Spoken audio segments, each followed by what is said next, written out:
नमभीष्टोऽहं तीर्थास्पदं शिवविरिञ्चिनुतं शरण्यं भृत्यार्थिहं पर्णतपालभवाब्धिपोतं वन्दे महापुरुषते चरणारविन्दम्। वाक्यकारं वररुचिं भाष्यकारं पतञ्जलिं पाणिनिं सूत्रकारं च प्रणतोऽस्मि मुनित्रयम्। नमस्ते शारदे देवी काश्मीरपुरवासिनी त्वामहं प्रणौमि नित्यं। विद्याबुद्धिश्रेहि मे गुरुर्ब्रह्मा गुरुर्विष्णुः गुरुर्देवो महेश्वरः गुरुः साक्षात् परब्रह्म तस्मै श्री गुरवे नमः। आप सभी का स्वागत है आज की हमारी शास्त्र अध्ययन संस्कृत अध्ययन की कक्षा में। इसके पूर्व की जो कक्षा थी उसमें हमने नित प्रति हम वाक्य अभ्यास कर रहे हैं, उसको बढ़ाकर इस समय हमने कथा का रूप दे दिया है। और आप सभी ने जो गृह कार्य किया मुख्यतः 3 लोगों ने ही किया, लेकिन चूंकि बहुवचन है इसलिए सभी ने बोल दिया। लेकिन मैं चाहता हूं कि आप सभी लोग भी जितना हो सके उतना संभव प्रयास करें, क्योंकि अब अभ्यास नहीं करेंगे तो यहाँ बैठ के पढ़ने का कोई अर्थ नहीं होता है। इसलिए आप सभी से निवेदन है कि जितना हो सके, है ना। आपको अगर जैसे चलो कॉपी में लिखने में समस्या होती है तो आपकी सुविधा के लिए मैं ये कर सकता हूँ कि आप कोई भी नोट पैड डाउनलोड कर लीजिए आपके फ़ोन में, या फ़ोन में ऑलरेडी रहता है तो जो मैसेज मैंने किया उसको कॉपी करिए और अपने फ़ोन में उसको नोट पैड में पेस्ट करिए। और पेस्ट करने के बाद उसका हिंदी जितना आपसे बन रहा टूटा फूटा तो वहीं पर पेस्ट करके मतलब लिख के और उसको यहाँ डिस्कॉर्ड में कॉपी करके पेस्ट कर दीजिए। मत लिखिए कॉपी में, लेकिन आपको जो जितना समझ में आ रहा है उतना तो लिखिए। तो इतना आप सभी से मेरा निवेदन है कि गृह कार्य को थोड़ा गंभीरता पूर्वक लें, अन्यथा हम ये जो जितनी भी मेहनत कर रहे हैं परिश्रम कर रहे हैं इसका कोई अर्थ नहीं है। तो चलिए, तो इसके पूर्व की जो कक्षा का गृह कार्य था उस पर हम चर्चा करते हैं। ठीक है, पहले मैं स्क्रीन शेयर कर देता हूँ। अगर कोई विशेष शब्द होगा जो नहीं समझ में आएगा तो उसको हम यहाँ पर दिखाएंगे। ठीक है, चलिए। हाँ, आज के लिए गृह कार्य थोड़ा अलग टाइप का है क्योंकि आज मैं विद्यालय नहीं गया, किसी कार्य से बाहर गया था। तो मैं सोच रहा था रास्ते में कि आप लोगों को ऐसा क्या गृह कार्य दूं जो हमने पढ़ा है वहां तक का हो और साथ में जो है मतलब वो आपसे बने भी। तो आज एक श्लोक मेरे मस्तिष्क में आया, थोड़ा मजेदार श्लोक है तो वो श्लोक आपको दूंगा मैं। ठीक है, चलिए पहले लेकिन हम होमवर्क गुरुजी एशम और एतत् में क्या अंतर है। ठीक है, मैं भूल गया जी। देखिए एशः जो शब्द है, अरे अच्छा एक सेकंड रुकिएगा, पेन महाराज को मैं लगाना भूल जाता हूँ।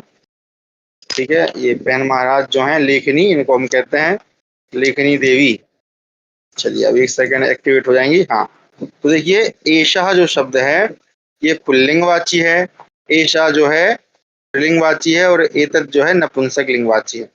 इसलिए आपने जब लिखा गृह कार्यम तो गृह कार्य जो शब्द है वो क्या होता है, नपुंसक लिंगवाची होता है। इसलिए उसके साथ जो सर्वनाम होगा वो भी नपुंसक लिंगवाची होगा। ठीक है, ये सर्वनाम वाचक विशेषण है, तो जैसा विशेष्य वैसा विशेषण। इकोनॉमिकली थोड़ा प्रॉब्लम चल रही है इसलिए वर्कलोड कुछ। हाँ जी, मैं सब आप लोगों को मतलब बोल सबको रहा हूँ, लेकिन जब हम जानते हैं कि आपका विशिष्ट कार्य है आपको छूट है, तो ऐसी टेंशन मत लीजिएगा। ठीक है, और सबसे अच्छी बात मुझे पता क्या लगती है, जब आप लोग संस्कृत लिखते हैं और प्रयास करते हैं, बहुत सुंदर।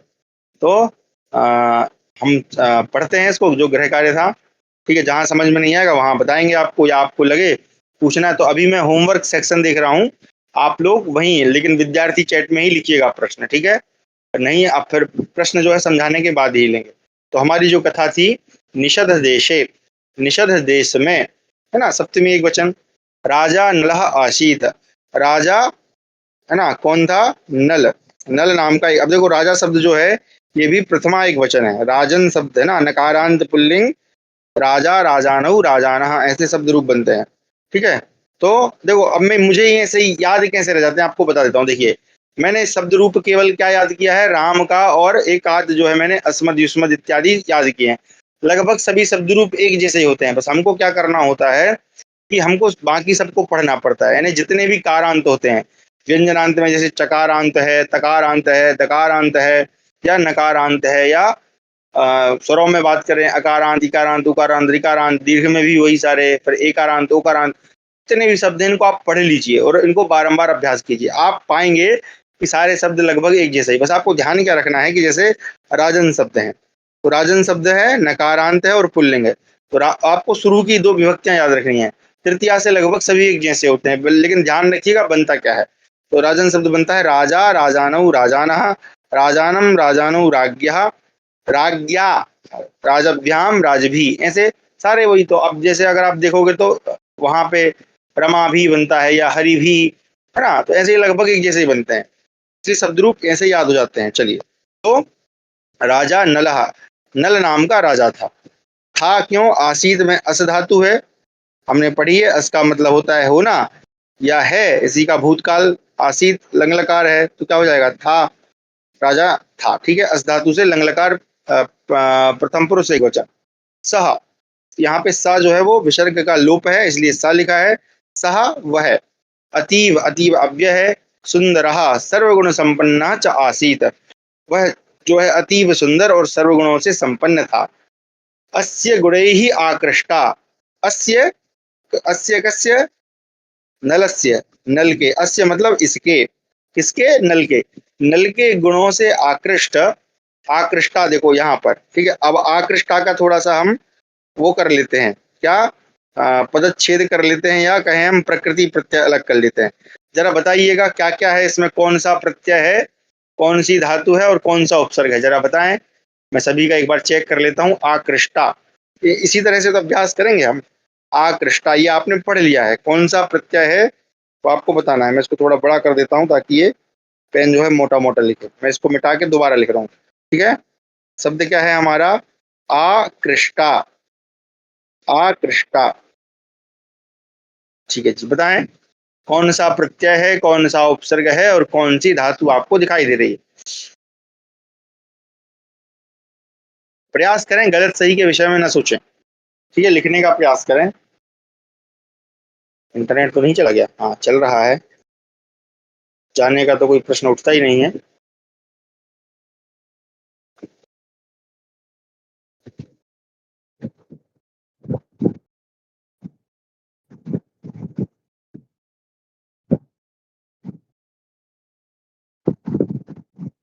आकर्षित, ठीक है, मैंने पूछा उपसर्ग, धातु और प्रत्यय।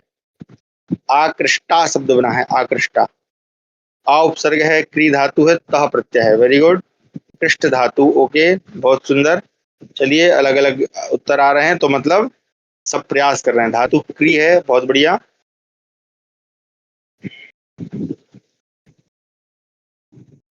आ उपसर्ग है, बहुत सुंदर। चलिए, कम से कम एक प्रश्न, एक उत्तर तो सबका सही है। कौन सा उपसर्ग है, आ कहाँ से बनता है, आंग से, वी आंग है ना, आ, धातु को भी समझते हैं।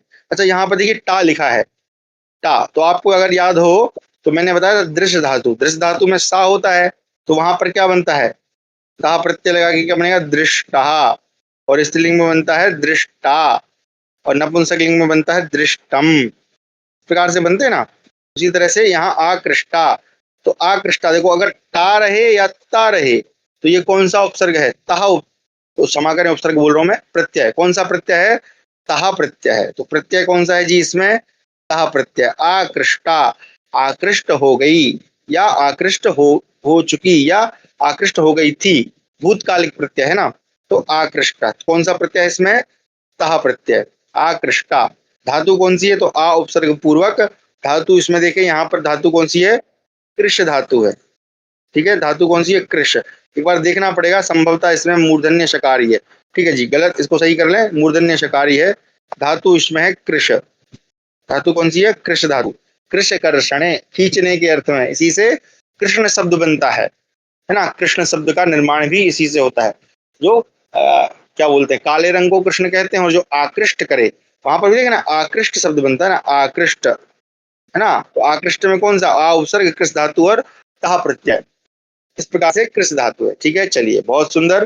तो लगभग सभी का हाँ मूर्धन्य शाही होगा, हाँ, और सा का परिवर्तन नहीं होता। ठीक है, चलिए, तो आकृष्टा, आकृष्ट हुई विदर्भ राजपुत्री दमयंती, कौन हुई आकृष्ट इसके गुण से, राजा नल के गुणों से, विदर्भराज की पुत्री दमयंती। विदर्भराज पुत्री यहाँ पर विशेषण है किसका? दमयंती का। उसका नाम दमयंती।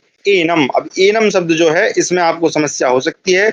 एनम का मतलब होता है इश्को, है ना, सॉरी मैंने इसको, है ना, ये अदस शब्द में बनता है। अदस शब्द के पुल्लिंग में बनेगा अयम, अयम सॉरी ऐसे बनेगा अयम, मैं भूल गया, अयम बस याद है मुझे, अयम अमऊ ऐसे कुछ बनते हैं, मुझे देखना पड़ेगा। तो एनम शब्द बनता है अदस, इसका मतलब होता है यह।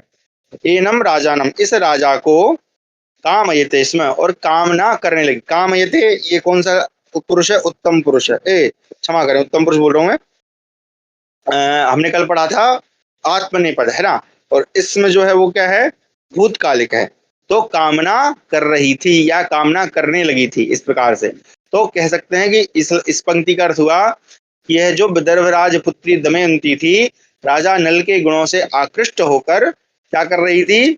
तीनम राजानम, इस राजा को कामयते, इसमें कामना मतलब इस राजा की कामना करने लगी थी। राजा नलः अपि तस्याम दमयंत्याम, राजा नल भी, अपि, अपि क्या है? भी, है ना, अपि अव्यय है।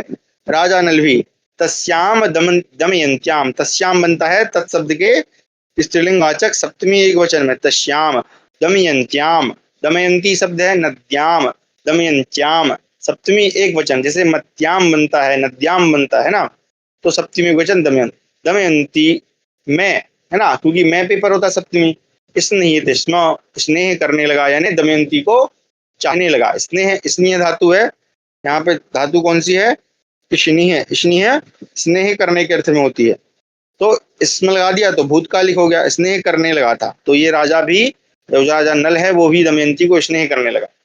एकदा, एकदा क्या है? ये अव्यय है। एकदा का मतलब होता है एक समय, एक बार, है ना, एक समय। तस्याह दमयंत्याह, यहाँ पंचमी सॉरी क्षमा करें षष्ठी एक वचन है ना, तस्याह दमयंत्याह विरहेण, विरहेण विरह से, विरह शब्द का तृतीय एक वचन रामेण, विरहेण, हालांकि ये विरह शब्द जो है नपुंसकलिंग है, तो फलेन, उसी प्रकार से विरहेण।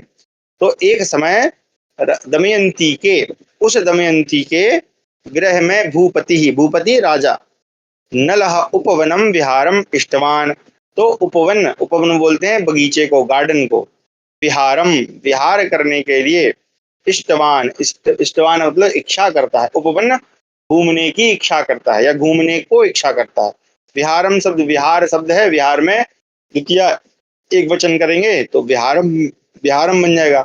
इष्टवान, इष्टवान में कौन सा प्रत्यय है जी? इस धातु पूर्वक कौन सा प्रत्यय होगा? तवतु प्रत्यय। इष्टवान इच्छा करता है ना, इस धातु से तवतु करेंगे, इष्टवान होगा। वान लगता है ना तवतु में, वानवती वत, उस प्रकार से इष्टवान। फिर ततः, ततः मतलब उसके बाद, ततः भी क्या है? अव्यय है। अव्यय की लिस्ट आपको भेजी थी। उसके बाद, ततः उसके बाद राजा नलः सर्वान नागरिकान, उसके बाद राजा नल सभी नागरिकों को विहाय, है ना, नागरिकान रामान, सर्वान रामान, विहाय, विहाय में कौन सा प्रत्यय है जी? बी उपसर्ग पूर्वक हा धातु के साथ कौन सा प्रत्यय करेंगे? या के साथ, अगर या बचा हो धातु के साथ और आगे उपसर्ग हो तो लिप प्रत्यय, विहाय छोड़कर। कैश्चित, अभी कैश्चित में थोड़ी समस्या हो सकती है, ये हम अभी आगे हम पढ़ेंगे। चित और चन, ये दो एक प्रकार से अव्यय हैं, चित और चन है। ये किसी भी जो हम किम शब्द है, किम शब्द के साथ ये लग जाते हैं, है ना। किम शब्द जो है तीनों लिंग होता है। किम शब्द का मतलब होता है क्या। आगे पढ़ाएंगे आपको जब हम प्रश्नवाचक शब्दों को पढ़ेंगे, क्योंकि हमारे यहाँ प्रश्नवाचक भी है, तो आगे एक आध कक्षा में हम रखेंगे उसको, ठीक है।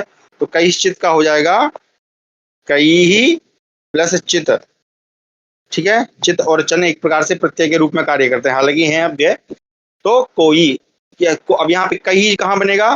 देखिए, अगर आपने साह तऊते तम तऊतान तेन ताभ्याम तई ही, इसी प्रकार से कई ही, तो तई का मतलब क्या हुआ? तृतीया ने से, सॉरी तृतीया से के द्वारा, तो कई किसी के द्वारा, तो यहाँ पे बहुवचन है, किसी के द्वारा, किसी बहुत सारे मित्रों के द्वारा, कैश्चित मित्र ही, किन्हीं मित्रों के द्वारा, सह अश्वेन मित्र, क्षमा करें मित्र ही, सह, सह लग गया तो फिर साथ हो जाएगा, तो कुछ मित्रों के साथ अश्वेन उपवनम प्राप्तवान। अश्वेन, अश्व बोलते हैं घोड़े को, अश्वेन घोड़े से, उपवनम उपवन को, प्राप्तवान तब तु प्रत्यय प्राप्त हुआ मतलब पहुंच गया। तत्र वनपालः, तत्र क्या है अव्यय है ना, तत्र मतलब वहां, वहां वनपाल, वनपाल बोलते हैं वन की पालन करने वाला। तो उस जो उपवन, यहाँ पे देखो वन को उपवन लेना है क्योंकि अध्याहार किसका हो रहा है, अध्याहार मतलब जो प्रसंगानुसार चल रहा है, तो यहाँ पर प्रसंगानुसार उपवन है, इसलिए वनपाल का मतलब भी क्या होगा, उपवन वाले, यानी जो बगीचे का रक्षक होगा। तो वह तम राजानम, उस राजा को, कमलम कमल, चंपकम चंपा, पलाशम पलाश बोलते हैं हमारे यहाँ, उसको हम बोलते हैं क्या बोलते हैं उसको, खखरा या खाखड़ा ऐसे कुछ होता है। फिर केतकी, केतकी इत्यादीनी, इत्यादीनी सर्वाणी पुष्पाणी, इस प्रकार इति, अब इत्यादीनी का संधि विच्छेद क्या करेंगे, इति प्लस आदीनी, कौन सी संधि है, यन संधि है ना, इति प्लस आदीनी इत्यादीनी, इस प्रकार के सर्वाणी सभी, पुष्पाणी दर्शितवान, ऐसे इस केतकी चंपा पलाश आदि फूलों को क्या करता है, दर्शितवान अर्थात दिखाता है, या दिखाता, दिखाया उसने, ऐसा दिखाया। दर्शितवान इसमें दृश्य धातु के साथ क्या बनेगा, दर्शितवान, और दृश्य धातु एक दूसरी होती है, इसमें क्या बनता है, सॉरी दृश्य प्लस तवतु, यहाँ पे प्रत्यय कौन से, देखो तब अगर बाण लगा है तो समझ जाइए तवतु है, तो एक बनता है दृष्टवान और एक बनता है दर्शितवान, ये दोनों सही है ना, दृष्टवान भी है, कि धातु अलग अलग है, मतलब धातु अलग अलग नहीं, क्षमा करें, दोनों बन जाते हैं दर्शितवान और दृष्टवान, धातु एक है, ये दृश्य मतलब देखना, तो दिखाया उसने, दर्शितवान यानी दिखाया। तो इस प्रकार का आपका अर्थ था, एक बार अपनी उससे मिला लीजिएगा, तो आप सभी लोगों ने बहुत अच्छे से किया है। चलिए तो एक बार देख लेते हैं, विहार मतलब घूमना होता है ना, तब बुद्धिस्ट अपने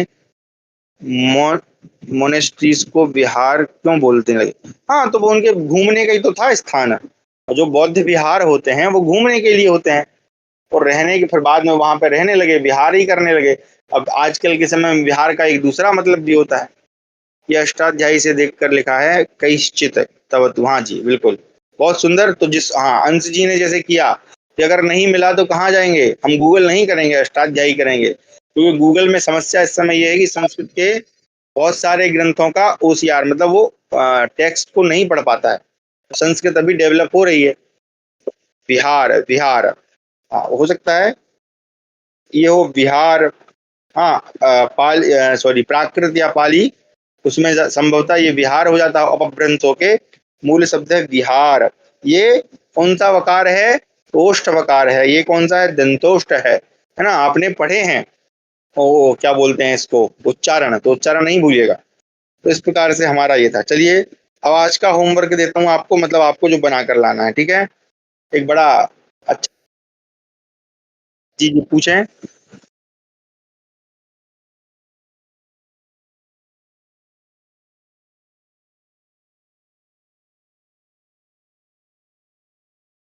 हाँ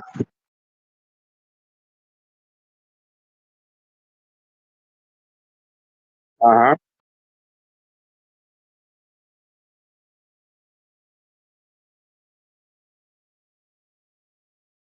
किया या प्रेम, हाँ प्रेम करने लगा, हाँ प्रेम करता, हाँ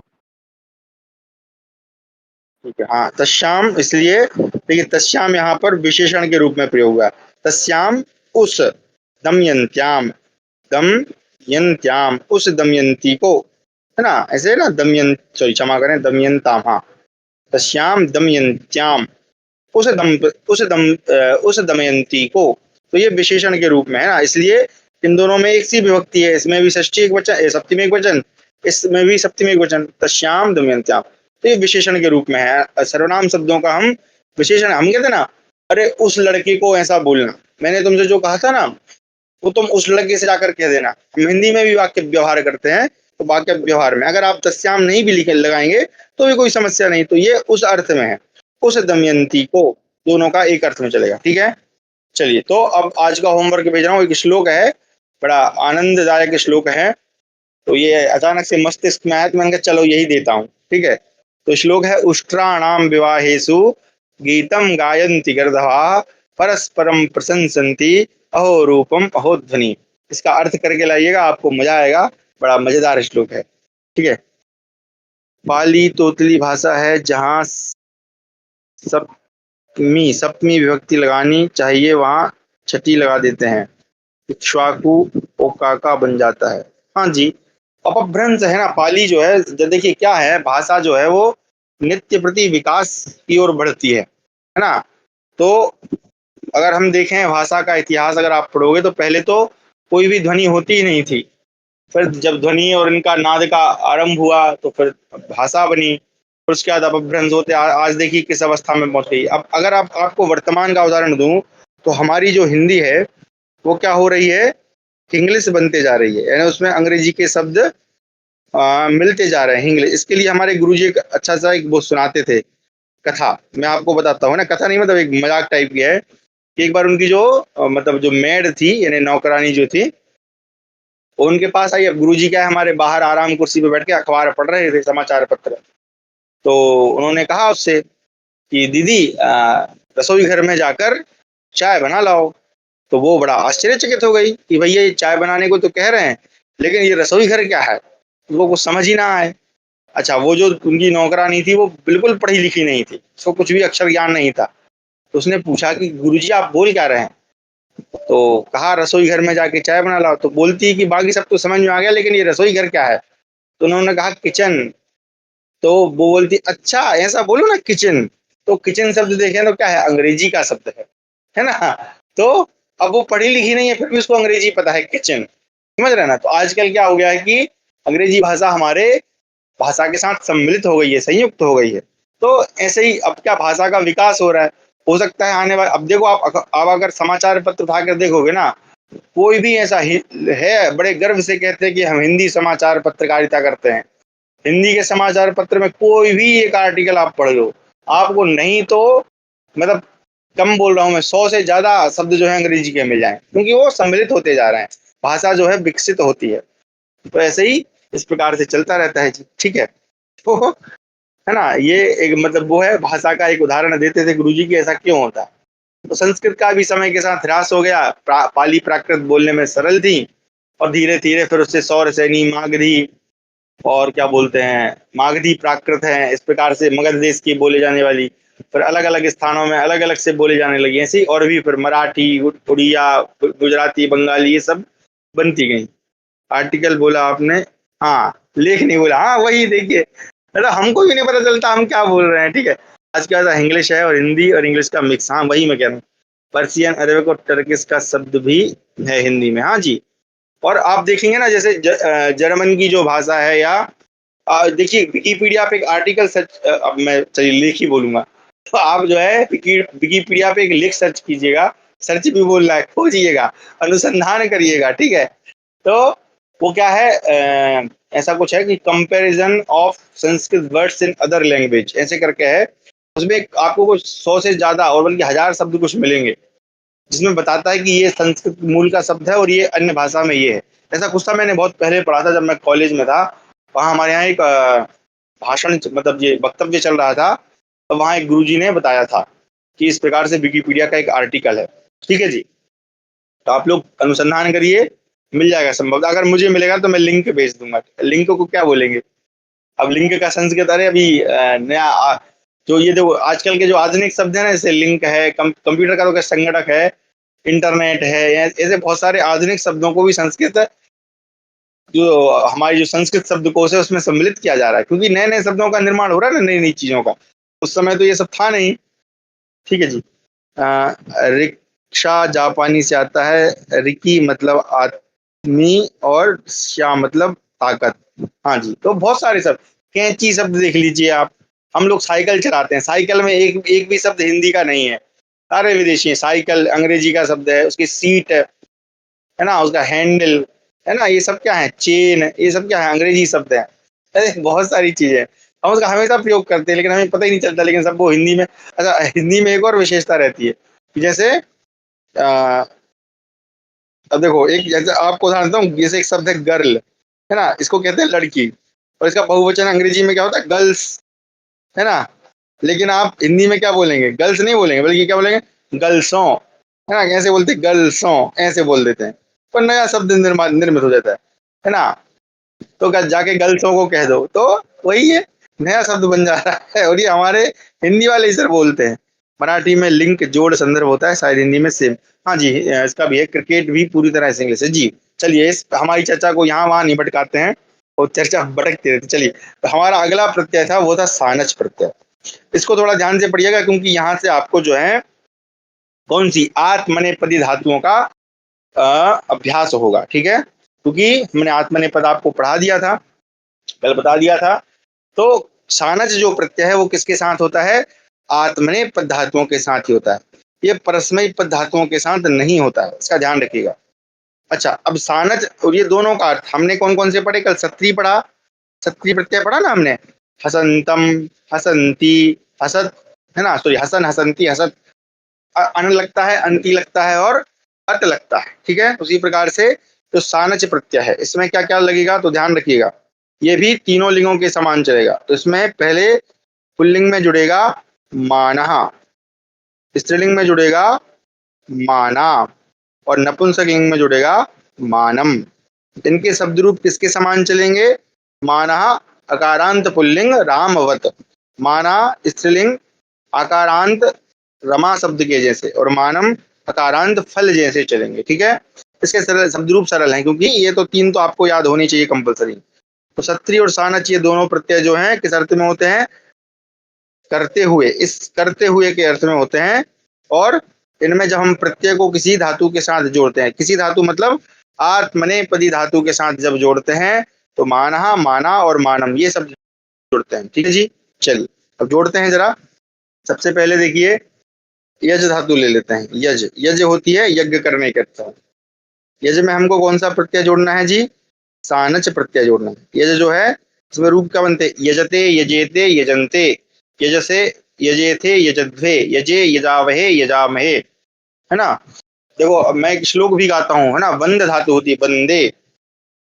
अच्छा, एक संस्कृत में एक चीज है, एक चीज और है। देखो, जैसे कि किसी ने पूछा क्या कर रहे हो, मैंने बता चुका हूँ, तो वहां पर हम क्या बोल देते हैं? केवल पठामी।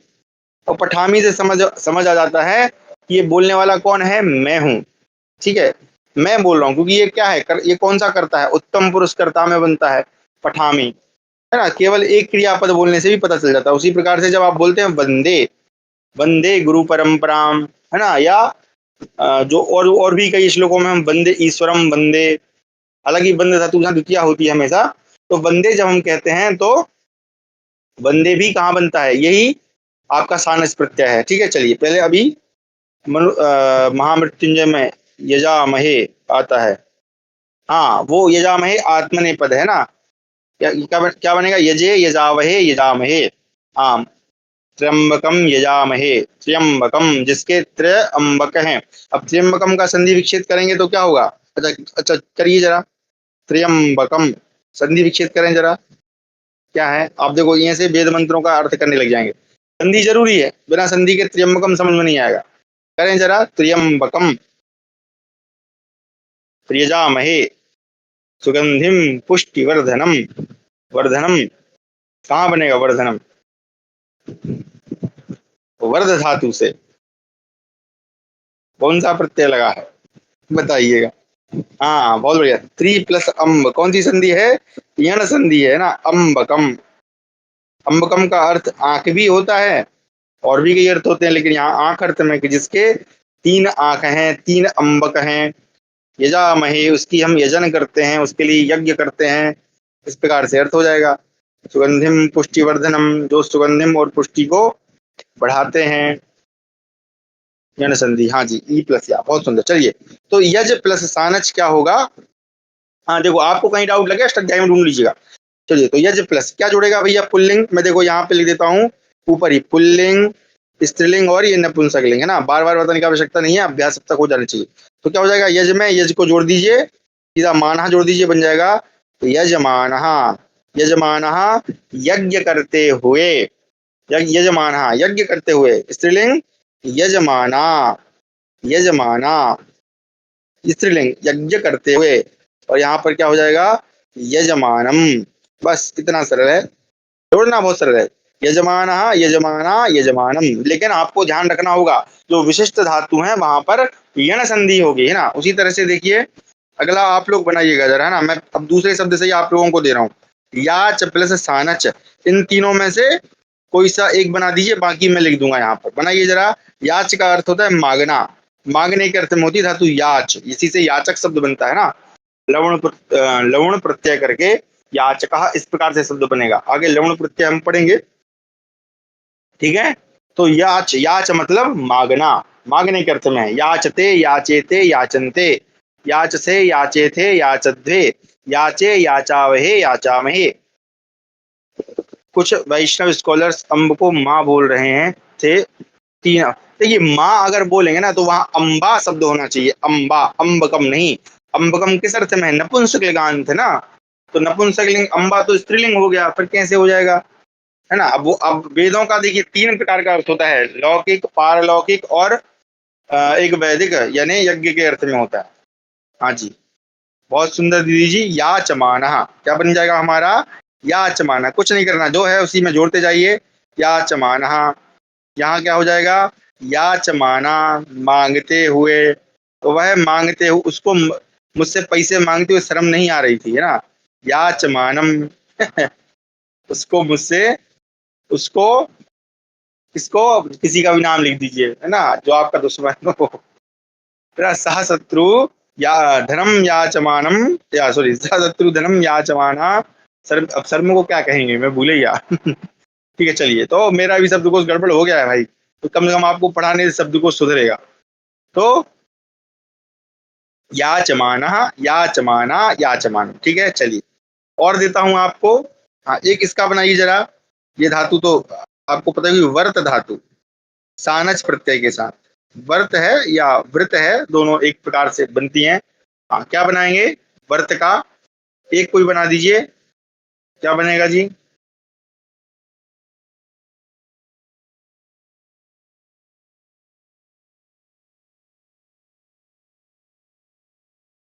तो इसको, ये वृत धातु है, उसको हटाओ एक मिनट। ये धातु है वृत, वृत धातु है ना, वृत। क्या बन जाएगा? वर्तमान। हाँ हाँ, वर्त भी कह देते हैं उसको समझने के लिए। आप इसको ऐसे ऐसे पढ़ लें, है ना। अष्टाध्याय में देखोगे तो आपको ऐसी दिखेगी। तो क्या बन जाएगा? वर्तमान। आप समझ में आया वर्तमान कहाँ से बनता है? यहीं से बनता है, वृत्त धातु से। वर्तमान, वर्तमाना, वर्तमानम, वर्तमानम काले, वर्तमानम। ठीक है जी, चलिए बहुत सुंदर। चलिए अभी और एक दो देता हूँ, आप लोग बनाइएगा। मैं यहाँ पे धातु लिख रहा हूँ नीचे। ए भैया नीचे जाओ, 100 करो। नहीं गलत हो गया, 100 करो। हाँ चलिए, इसका बनाइए। लभ, एक एक बना दीजिए जो आपको अच्छा लगे। समझ तो आप गए हैं। लभ, सेव। लभ का मतलब होता है प्राप्त होना, सेव का अर्थ होता है सेवा करने के अर्थ में। ठीक है जी।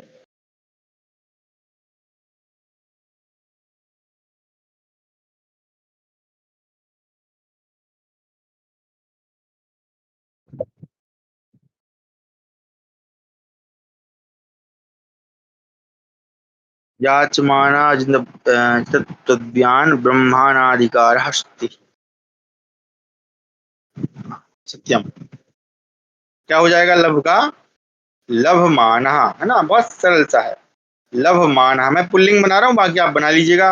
आप सब बुद्धिमान हैं, कि ना। स्त्रीलिंग नपुंसकलिंग बनाना, लेकिन ध्यान रखिएगा इनके भी रूप बनते हैं।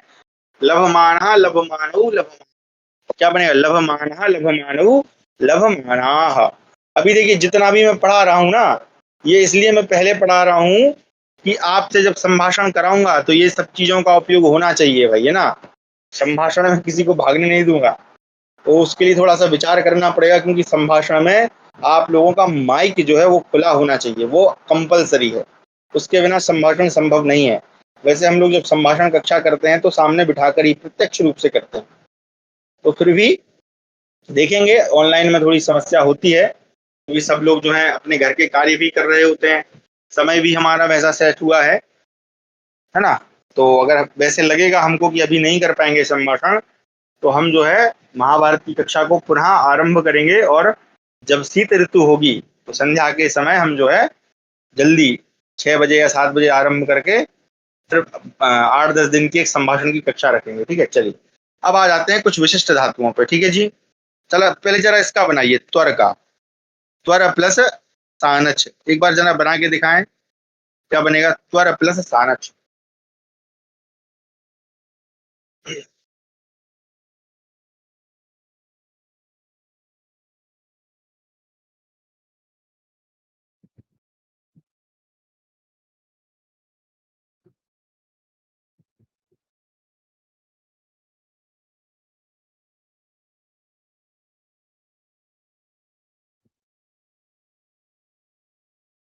देख के तो नहीं बता रहे हैं भैया। ठीक है, चलिए, बहुत सुंदर।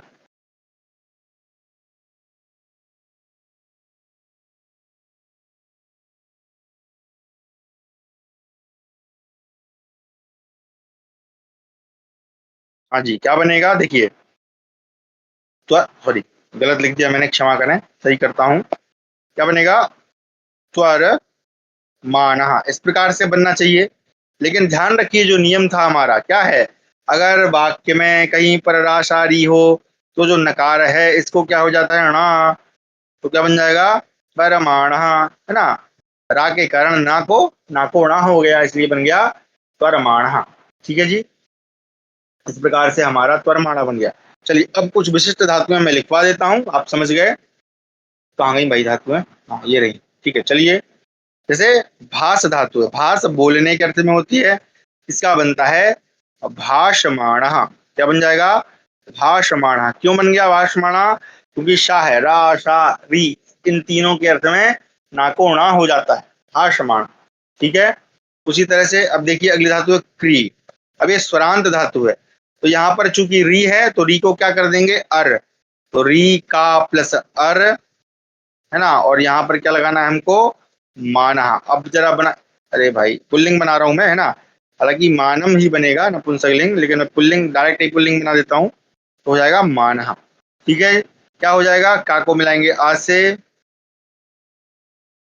नहीं यार ऐसे नहीं बताना पड़ेगा, क्षमा करें, मैं सीधे डायरेक्ट बता देता हूँ, तो व्याख्या करने में समझ आएगा। इसका बनता है कुरवाणा। क्या बनता है? कुरवाणा। अच्छा, क्री धातु परस्मयी पद भी होती है और आत्मनेय पद भी होती है। ठीक है जी, तो कुरवाणा लिख लीजिए, कुरवाणा कुरवाणा कुरवाणम। अच्छा, अगली धातु लिखिए नी भी दोनों उभयपदी होती है, इसका बनेगा नयमानः। नयमानः, ले जाते हुए। ठीक है। अगली धातु लिखिए शी, ये केवल परस्मयी पद होती है, सॉरी आत्मनेय पद होती है, इसका बनता है शयमानः। शयमानः, सोते हुए। ठीक है। अच्छा, और इसका एक और लिख लीजिए, ये भी आपको आएगी पढ़ने में। जन धातु, जन होती है उत्पन्न करने के अर्थ में, पैदा करने के अर्थ में, जन, है ना, इसी से जननी शब्द बनता है, तो इसका बनेगा जायमानः। क्या होगा? जायमानः। ठीक है जी। अच्छा, और कौन कौन सी हैं स्पेशल?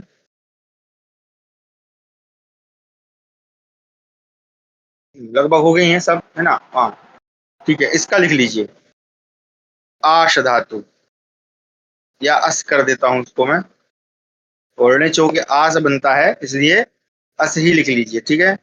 एक बार 1 मिनट रुक जाइए, मैं जरा चेक कर लूं आस धातु है कि नहीं तो गड़बड़ हो जाएगा। 1 सेकंड रुकिएगा, है ना। अस का अणिच होके आस बनेगा कि अस को ही कर रहे हैं ये लोग। ठीक है, ये भी अच्छा वो है।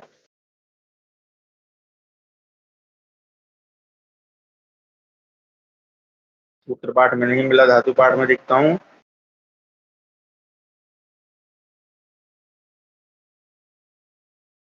मिल गया, सानच प्रत्यय से बनेगा। बैक करता हूँ मैं, हाँ, आश उपवेशने। ठीक है, ये बैठने के अर्थ में है ना। धातु आस ही है, अस नहीं है, क्षमा करें, मैं गलत बता रहा था, इसको सही कर लीजिएगा। हाँ, क्योंकि कई सारी धातु हैं, भूल जाता हूँ मैं भी, अभ्यास नहीं है। आस धातु, इसका थोड़ा विशिष्ट बनता है, इसको जरूर लिखिएगा ना। आशीना, क्या बन जाएगा? आशीना। आप अगर संचालन इत्यादि कुछ करते हो तो वहां कहते हैं ना, ये हमारे मंच पर जो आसीन हैं, विराज रहे हैं, आसीन मतलब बैठते हुए, आशीना।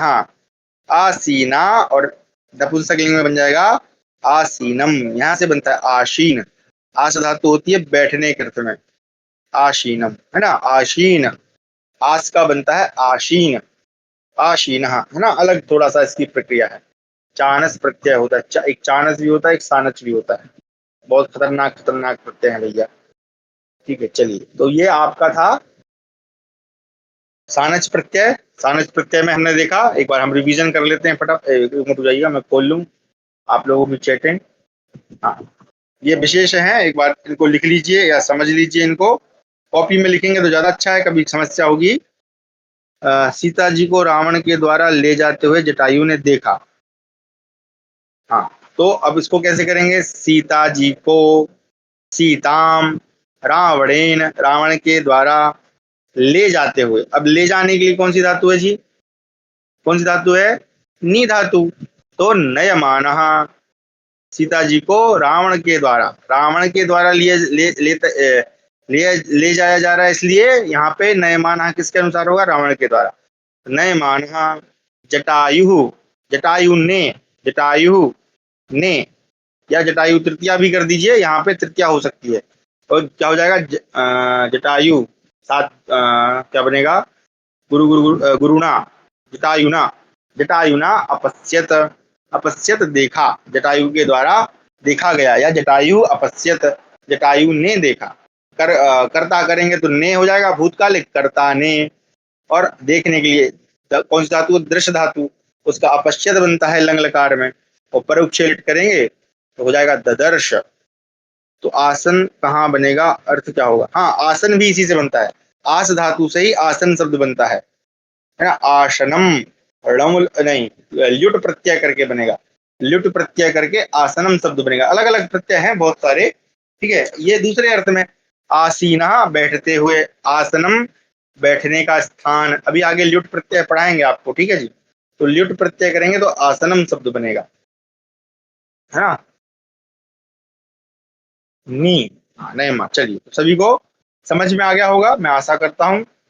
ठीक है चलिए, अब इसके साथ एक और प्रत्यय पढ़ लेते हैं। देखिए, वैसे तो ये जो है, एक मिनट मैं निकाल लूं जरा इसमें है कि नहीं, नहीं तो फिर मैं उल्टा सीधा बताऊंगा तो काम गड़बड़ है। कहाँ गया भाई? तीन प्रत्यय कहाँ गया? यानी तबियत, श्याम तिन, श्याम तिन कहाँ गया? रुकिएगा, मैं निकाल रहा हूँ इससे, है ना। इसमें होगा तो बताऊंगा, नहीं तो पढ़ के बताऊंगा, क्योंकि मैंने पढ़ा तो नहीं है। हाँ, ये मिल गया, स्त्रियाम तिन। ठीक है चलिए, अगला जो प्रत्यय है वो हमारा है स्त्रियाम। देखो, ये जो तीन प्रत्यय, अगला प्रत्यय है हमारा तिन। कौन सा प्रत्यय है? तिन। इसका नाम है तिन। का उच्चारण नहीं कर रहा हूँ, ये अशुद्ध उच्चारण होगा, है ना। सिर्फ तिन बोल रहे हैं। तिन प्रत्यय है ये। इसको, इसका सूत्र है स्त्रियाम तिन।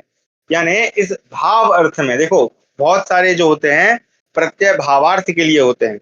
यानी जब किसी एक धातु का हमें भाव बताना हो, मतलब उसके अंदर का भाव प्रकट, जैसे क्रुद्ध धातु है, तो ये क्रुद्ध धातु किस अर्थ में होती है? क्रोध करने के अर्थ में।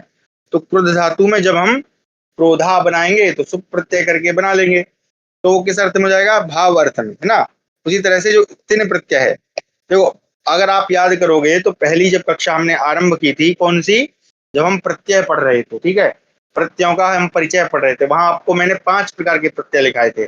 कौन कौन से? सुप यानी शब्द रूप, तिंग यानी धातु रूप, और कृत प्रत्यय धातुओं के साथ होते हैं, तद्धित प्रत्यय शब्दों के साथ होते हैं, और स्त्री प्रत्यय किसके लिए होते हैं? ऐसे पुल्लिंगवाची शब्दों को स्त्रीलिंग बनाने के लिए होते हैं। लेकिन तिंग एक ऐसा प्रत्यय है जो है तो कौन सा? कृत प्रत्यय, लेकिन काम किसके अनुरूप करता है? स्त्री, स्त्री यानी स्त्रीलिंग बनाने के लिए करता है। ध्यान रखिएगा, है ना। ये थोड़ा अनोखा प्रत्यय है तिन प्रत्यय। इसके भी आप बहुत सारे शब्दों को देखते होंगे, ठीक है। चलिए, बना लेते हैं। अब ध्यान क्या रखना है कि अगर इसमें जो विशिष्ट विशिष्ट बातें हैं, ध्यान क्या रखना, लिखिएगा अगर आप लिख रहे हैं तो।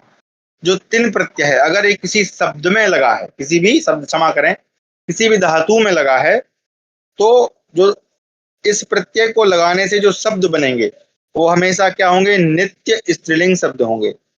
वो शब्द क्या होंगे? नित्य स्त्रीलिंग। नित्य मतलब हमेशा उनका प्रयोग स्त्रीलिंग के लिए ही किया जाएगा, पुल्लिंग के लिए नहीं किया जाएगा। ठीक है जी। तो जब तिन प्रत्यय किसी धातु में लगता है, तो उनसे जो धातु और प्रत्यय को, यानी धातु, कोई भी धातु हम आगे लिखेंगे, और धातु में तिन प्रत्यय मिलाने से जो शब्द बनेगा वो किस किस अर्थ में, किस विवक्षा में किया जाएगा? स्त्रीलिंग की विवक्षा, स्त्रीलिंग ही कहलाए। अच्छा, अब दूसरी बात, इसमें जुड़ता क्या है, तो इसमें जी ती जुड़ता है। क्या जुड़ता है? ती। ठीक है, क्या जुड़ता है? ती, है ना। अब ती का जब आप रूप बनाएंगे तो उसमें विसर्ग भी लग जाएगा, इसलिए छात्रों को पढ़ाने के लिए मैं क्या करता हूँ, उसका सरल रूप बना देता हूँ। नहीं तो फिर आपको सुख की प्रक्रिया बतानी पड़ेगी, इसलिए आप सीधा सीधा लिख लें कि क्या जुड़ता है? ती जुड़ता है। वैसे जुड़ता है ती, और ती कब बनता है? जब इसमें हम सुप लगा देंगे, ती बन जाएगा ना, जैसे मति, गति, है ना, इत्यादि। चलिए बना लेते हैं जरा, तो समझ में आ गया। चलिए बना लेते हैं, ठीक है। तो जैसे देखिए, हर जगह इतने अपवाद क्यों हैं, जब भी लगता है समझ आ गया तभी अपवाद आ जाता है, अब सब ब्लेंडर अपवाद तो हैं जी। जो व्याकरण की रचना है वो साधु शब्दों के निर्माण के लिए, तो शब्द गलत नहीं होने चाहिए, भले चाहे अपवाद के नियम बनाने पड़े, है ना। देखो उद्देश्य समझिए, है ना। अपवाद कब आता है? जब काम को सही करना हो।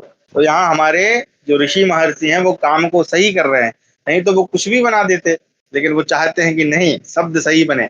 चलिए, तो सबसे पहले क्री धातु ले लेते हैं। क्री प्लस कौन सा है? तीन प्रत्यय है।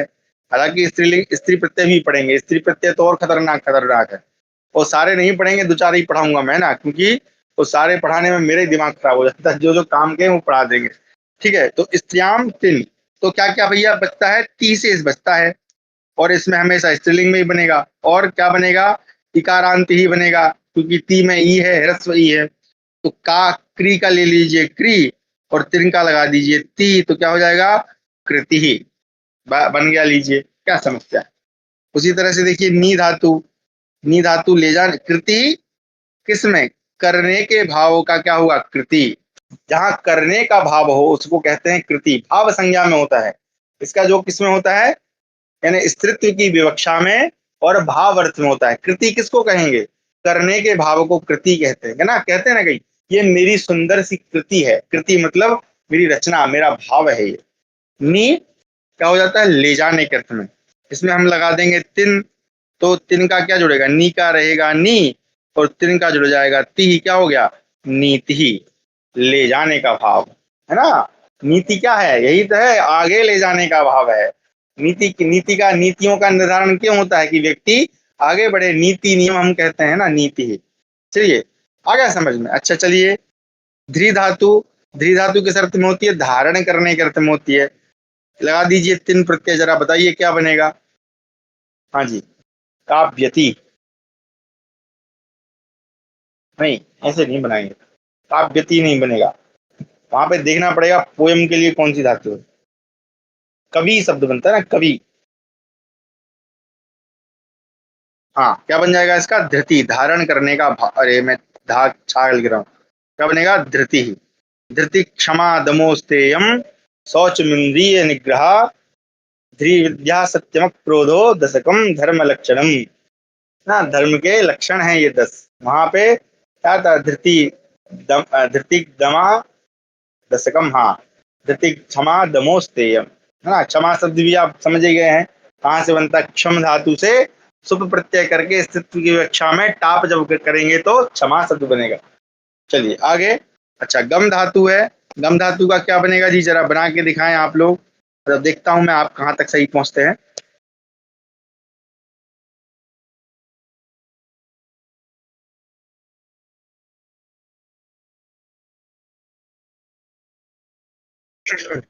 गम क्या बनेगा? अच्छा गम, अब मैं धातु लिखता हूँ, ठीक है, आप लोग बनाते जाएं। श्रु,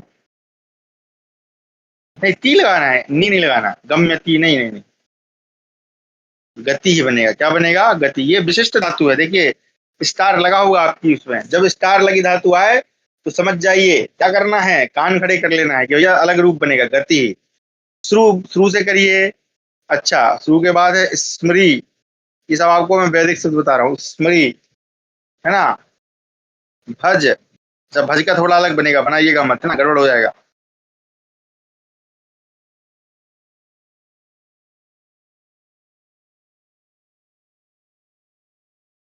दृश्य, ये भी स्टार धातु है ना।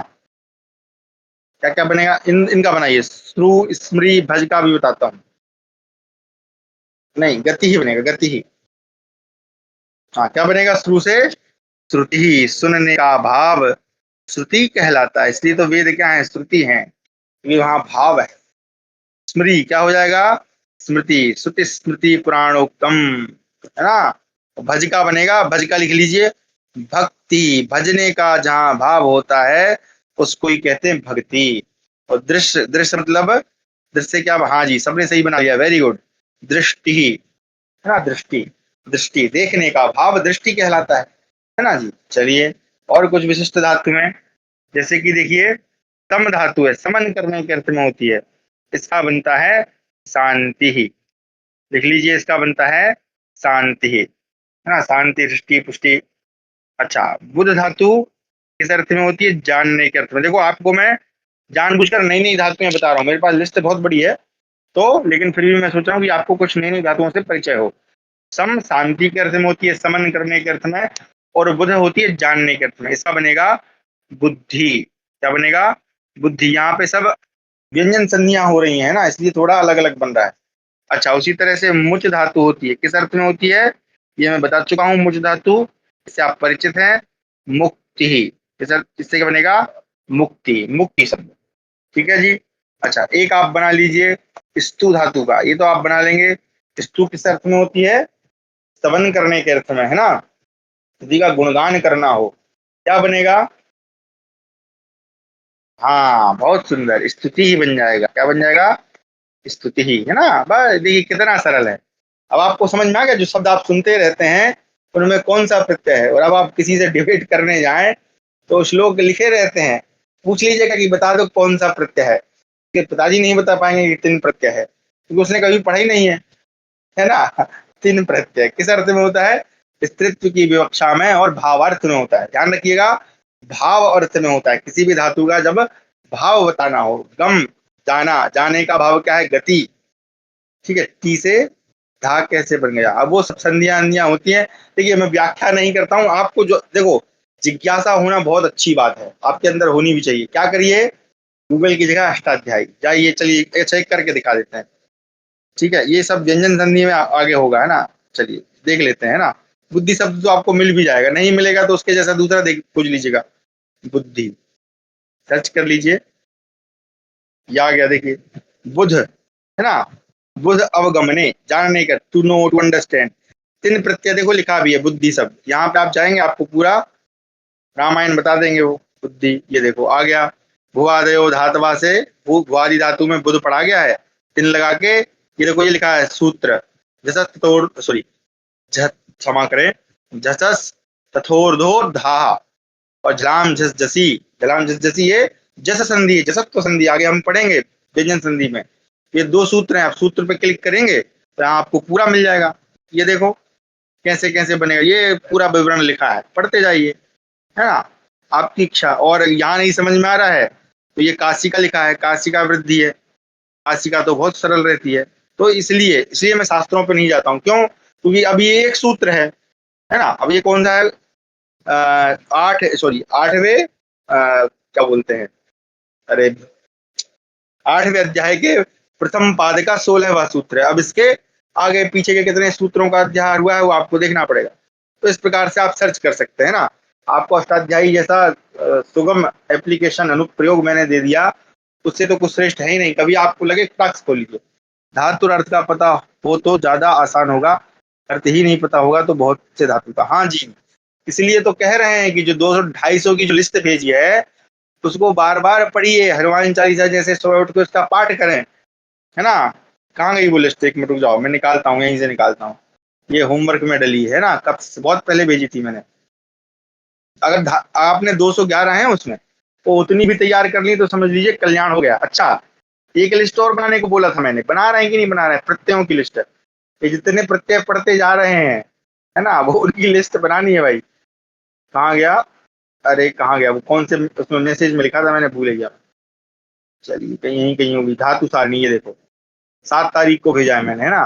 उसको खोलेंगे तो आपको मिल जाएगी। अच्छा, डाउनलोड ही कर रहा है, मेरे पास तो था पहले से फिर। ये देखिए 211 धातुएं हैं, पढ़ते जाइए सब। इसमें आपको तो, इसमें तो कई सारी ऐसी मैं जो मैं ही भूल गया हूँ। मैं पहले करता था इसका पाठ, अब भूल गया हूँ। तो जैसे यहाँ से मैं 154 से पढ़ रहा हूँ, राज चमकना, रुच अच्छा लगना, रुद्र रोना, रुज रोकना, रुह उगना, लंघम लांघना, लभ पाना, लस शोभित होना, लिख लिखना, लिप लीपना, लोक देखना, लोच देखना, बद बोलना, वंद प्रणाम करना, बप बोना, बप उगलना, बस रहना, वह ढोना, बा हवा चलना, वांछ चाहना, विद जानना, विद होना, विद पाना, विद कहना, विद के 4 धातु है ना। तो इस प्रकार से आप इसका पाठ करें डेली, बस इतना ही करना है पाठ, और अच्छे से करना है तो कर लीजिएगा, ठीक है। तो ऐसे पाठ करेंगे तो हो जाएगा। 10 15 20 दिन महीने भर पाठ करिए, कैसे याद नहीं होती, सारी याद हो जाएंगी, ठीक है। तो यही है। चलिए, तो आपका ये 3 प्रत्यय थे। अब आगे हमारा ल्युट बचा है, एक णवण बचा है। जो मेन प्रत्यय थे कौन कौन से, अपने जो कृत प्रत्यय उनके मेन प्रत्यय मैंने पढ़ा दिए। अब णवल बचा है और लवण प्रत्यय बचा है, और एक बचा है अपना क्या नाम है, ल्युट प्रत्यय, है ना। ये ल्युट प्रत्यय और लवण ये भी हम पढ़ेंगे। फिर एक यथ प्रत्यय होता है, बहुत सारे होते हैं ना। ऐसे तो फिर आप देखोगे तो प्रत्ययों की कमी नहीं है, कृदंत की लिस्ट में आप जाओगे तो आपको बहुत सारे मिल जाएंगे। पर उसके बाद चलिए, अब कल हम इन दोनों को समाप्त कर लेंगे। इसके बाद आपको मैं जो है कारकों से थोड़ा परिचय कराऊंगा, ठीक है। तो कारक पढ़ना बहुत आवश्यक है। नहीं तो मैं एक सोच रहा था, पहले हम किम शब्द को देखें, नहीं किम शब्द को नहीं देखें, कारक ही पढ़ेंगे। तो कारकों की कक्षा में आप लोगों का उपस्थित रहना अति अनिवार्य है। और कारकों से पूर्व हम एक नए शब्द रूप पढ़ेंगे। तो आप सभी उत्तम विद्यार्थी हैं, तो आप जो है इनको पहले से पढ़ के आइएगा। अस्मद और युष्मद, ये अलिंग शब्द हैं, दोनों लिंगों के लिए, एक्चुअली तीनों लिंगों के लिए प्रयोग होते हैं। इनको हम कल पढ़ेंगे, और कल जो है हम 2 प्रत्ययों के साथ कारकों का परिचय प्राप्त करेंगे, ठीक है जी। और अगर होगा तो फिर बाच्यों को भी थोड़ा बहुत पढ़ेंगे। आपने अभी पढ़ा, इनमें तो बस 10 11 याद आ रहे हैं बस। हाँ, तो आ रहे हैं 10 11 बहुत हैं जी। 10 11 मतलब मैं, वाह, तालियां बनती हैं आपके लिए। 10 12 भी आ गए मतलब बहुत बड़ी बात है। कि जिसको पहले एक भी नहीं आ रहा था, इतने दिन में 10 12 आ गई मतलब बहुत बड़ी बात है। और देखिए, मैं तो जानबूझ के कुछ नई नई धातुओं से आपको इंट्रोडक्शन कराता हूँ, ठीक है। तो बार बार पाठ करें, हो सकता है आप पाठ करेंगे तो 2 4 10 मुझे ही याद हो जाए अच्छे से। क्योंकि हमारे देखो, जो विद्यालय में जो मैं पढ़ाता हूँ ना, वहां पे बहुत लिमिटेड नॉलेज की आवश्यकता है। वहां आप अभी जाके आपको खड़ा कर देंगे, आप पढ़ाया होगा, इतना आपको नॉलेज हो गया, इतनी चीजें की जरूरत पड़ती है। वहां तो 3 प्रत्यय भी नहीं पढ़ाते हम लोग, ठीक है। तो 10वीं 9वीं का स्तर बहुत कमजोर होता है। हाँ, 11वीं 12वीं में समस्या हो सकती है, क्योंकि वहां सीधे शास्त्र ही पढ़ाने पड़ते हैं। चलिए, कक्षा को आज यहीं विराम देते हैं, लघु कक्षा रखते हैं आज की, क्योंकि फिर अगर दूसरा विषय खोलेंगे तो फिर लंबा हो जाएगा।